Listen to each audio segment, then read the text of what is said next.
उत्तर प्रदेश की राजधानी लखनऊ के एकदम बगल में सटा हुआ एक जिला है जिसका नाम है बाराबंकी। काफ़ी ज़्यादा चर्चा में रहता है जिला बाराबंकी, क्योंकि राजधानी के बगल में जो सबसे ज़्यादा सटा हुआ है वो है बाराबंकी जिला। बाराबंकी जिला की बात कही जाए तो अपने आप में चर्चा का विषय बना रहता है, और अगर नशीले पदार्थ से इसको जोड़ा जाए तो यहाँ पर अफीम की खेती काफ़ी ज़्यादा होती है, जिसको लेकर भी वो चर्चा में बना हुआ रहता है। लेकिन इस बीच आपको बताते चले कि बाराबंकी जिला में नशीले पदार्थों का सेवन काफी ज्यादा लोग किया करते थे, जिसको अगर बात कही जाए जिला बाराबंकी के जो डीएम है सतेंद्र कुमार जी ने, इन्होंने एक मिशन चलाया, अभियान चलाया, एक युद्ध नशे के विरुद्ध के नाम से। इस अभियान के तहत इन्होंने लोगों को जागरूक किया, और इसी जागरूकता का कारण है कि आज बाराबंकी जिले के डीएम यानी कि सतेंद्र कुमार जी को केंद्र सरकार इनको सम्मानित करने वाली है 27 जून को देश की राजधानी दिल्ली में। आज इसी मुद्दे पर इनसे बातचीत करेंगे। हमारे साथ ये मौजूद हैं चर्चा करने के लिए, और जानने का प्रयास करेंगे कि क्या कुछ इन्होंने वो स्ट्रैटेजी अपनाई जिससे कि बाराबंकी जिला पूरे देश में नंबर 1 आया है नशीले पदार्थों का कम सेवन करने में। सबसे पहले सर आपका टीवी 24 पर स्वागत। Thank you ma'am, thank you. वही जानना चाहेंगे सर कि आपको सम्मानित किया जाने वाला है 27 जून को, और साथ ही ये भी है कि पूरे देश में नंबर 1 आया नशीली पदार्थों से। जो बच्चे काफ़ी ज़्यादा नशीली चीज़ों का सेवन करते थे, कैसे क्या कुछ आपने वो चीज़ें अपनाई जिससे कि ये सारी चीज़ें कम हुई? देखिए, माननीय मुख्यमंत्री जी का एक मेजर ये इनिशिएटिव रहता है कि जितने भी माफिया हैं, खासकर जो ड्रग माफिया हैं, उनके खिलाफ लगातार कार्रवाई हो और इनकी कमर तोड़ दी जाए। इसी के क्रम में पूरे जनपद बाराबंकी में एक अभियान के रूप में इस चीज़ को लिया गया है। और अगर हम केवल पिछले 1 साल की बात करें तो पुलिस और एडमिनिस्ट्रेशन के एक जॉइंट एफर्ट इसमें रखा गया है, जिसके अंतर्गत 600 से ज़्यादा एनडीपीएस के मुकदमे दर्ज किए गए हैं, और करीब 134 करोड़ से ज़्यादा अमाउंट के हम लोगों ने ड्रग्स के सीजर्स किए हैं। तो बड़ी मात्रा में जो इस तरह की ड्रग पेडलिंग करने वाले लोग हैं, उन सब लोगों के खिलाफ गिरफ्तारियाँ की गई हैं, और जो ड्रग्स है उसकी भी सीजर की गई है। इसके अलावे जो गैंगस्टर एक्ट है उसके अंतर्गत कार्रवाई करते हुए करीब 93 लोगों के खिलाफ गैंगस्टर एक्ट में मुकदमे दर्ज कराए गए हैं, जिसमें करीब 78 करोड़ रुपए की प्रॉपर्टीज़ भी सीज़ की गई है।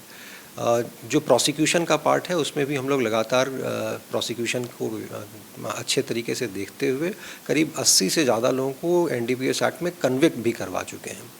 तो इस सबसे क्लियर है कि एक कंसर्टेड एफर्ट अगर प्रोसिक्यूशन हो, पुलिस हो, सब लोग मिलके अगर इस चीज़ को प्लान करें तो जो इससे जुड़े हुए लोग हैं उसको आसानी से हम लोग इस पूरी माफिया की कमर तोड़ी जा सकती है। तो लगातार इसको लेके पिछले 1-2 साल से अभियान चल रहा है, और उसमें बहुत अच्छे रिजल्ट्स हम लोगों को देखने के लिए मिल रहे हैं। जैसा कि आपने बताया कि बहुत सारे ऐसे माफिया हैं जिनको गिरफ्त में भी किया गया है, और एक टारगेट बनाया गया है कि ऐसे कार्य करने वाले जितने भी लोग हैं उनको अपनी गिरफ्त में भी किया जाएगा। जो टारगेट आपने बनाया और जिस तरीके से कामयाबी मिली, और आपको सम्मानित करने के लिए भी राजधानी में बुलाया जा रहा है, लेकिन छोटे छोटे बच्चों में जिस तरीके से जो नशीली पदार्थों के लत में वो लग जाते थे, जैसा कि खबरें जो आ रही हैं बाराबंकी से वो ये भी आ रही हैं कि आपने जो अभियान चलाया, दवाई दुकान जो है, मेडिकल स्टोर्स है, वहाँ पे आपने निर्देश जारी किया था, हर एंगल से कार्रवाई हो रही थी, स्कूलों में जाकर अभियान चलाया जा रहा था, बच्चे बच्चे तक थी नशीली पदार्थों के लत में वो ना पड़े। ये सब करना मुश्किल जाहिर सी बातें रहा होगा, लेकिन कैसे? क्योंकि छोटे बच्चों को ज्ञान नहीं होता है, ये बहुत बड़ी बात है। बिल्कुल, देखिए, दोनों चीज़ों पे काम करने की ज़रूरत होती है। एक तो ड्रग्स का जो सोर्स है, जिसके बारे में मैंने बताया कि जितने ड्रग पेडलर्स हैं उनके खिलाफ कार्रवाई की गई।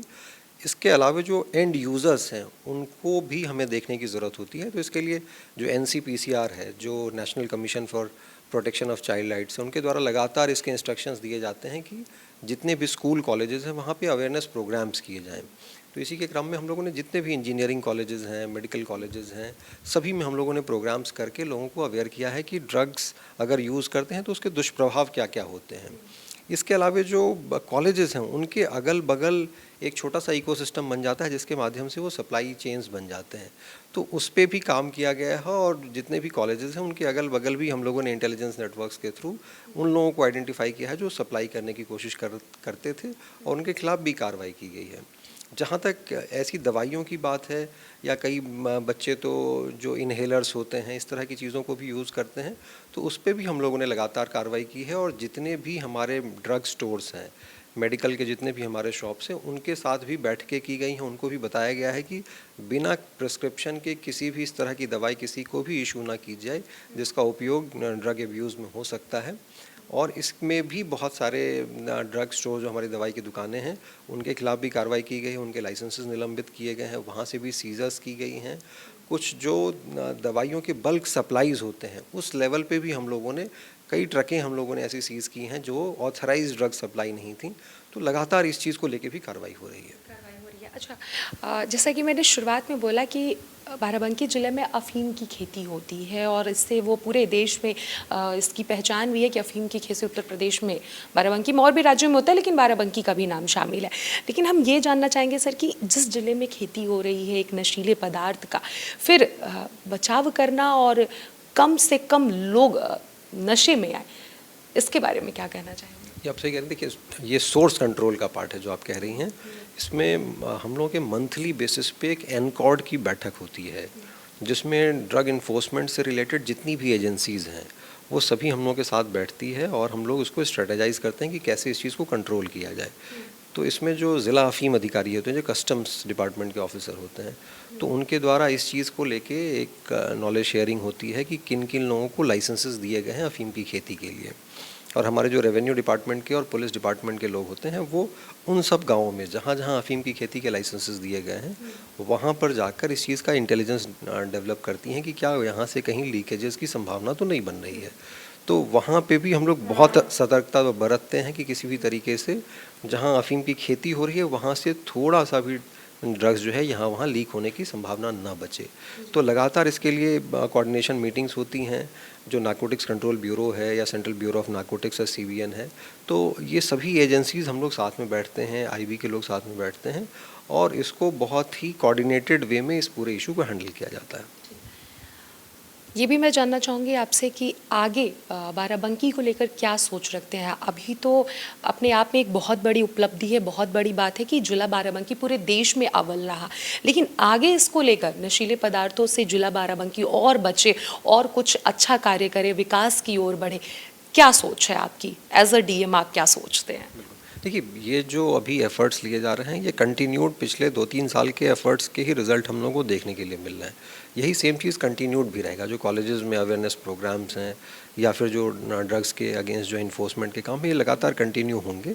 इसके अलावा जो आपने कहा कि जो स्कूल कॉलेजेस में जो एक पॉजिटिव माहौल होता है पढ़ाई लिखाई का, वो जितना अच्छा पॉजिटिव माहौल होगा बच्चे उतना ही ज़्यादा पढ़ाई लिखाई में ध्यान देंगे और अन्य चीज़ों से दूर रहेंगे। तो उसके लिए भी लगातार कोशिशें की जा रही हैं कि जैसे हमारे गवर्नमेंट कॉलेजेस हैं, जो GICs हैं, GGICs हैं, उन सब में हम स्मार्ट क्लासेस इंट्रोड्यूस करने की कोशिश कर रहे हैं। उन सब के इंफ्रास्ट्रक्चर को अपग्रेड करने की कोशिश की जा रही है।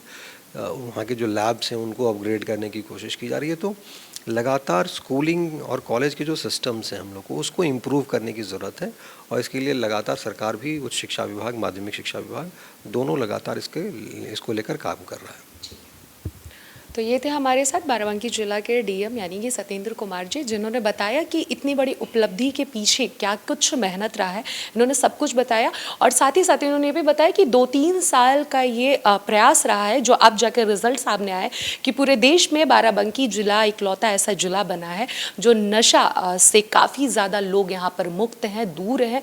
इसमें काफ़ी ज़्यादा किस तरीके की मेहनत रही, बच्चों तक कैसे पहुँचा गया, जो छोटे छोटे बच्चे नशीले पदार्थों के लत में पड़ जाते हैं, छूटे नहीं छूटता है, कैसे दूर किया गया और कम से कम संख्या यहाँ पर बरकरार किया गया, इसके पीछे क्या कुछ मेहनत रही उन्होंने बताया। और आगे भी इस चीज़ को कंटिन्यू जिला बाराबंकी करता रहेगा जो आगे और जिला बाराबंकी के विकास के लिए काफ़ी ज़्यादा फायदेमंद होगा। कैमरा पर्सन राकेश के साथ अनन्या मिश्रा, TB24 लखनऊ।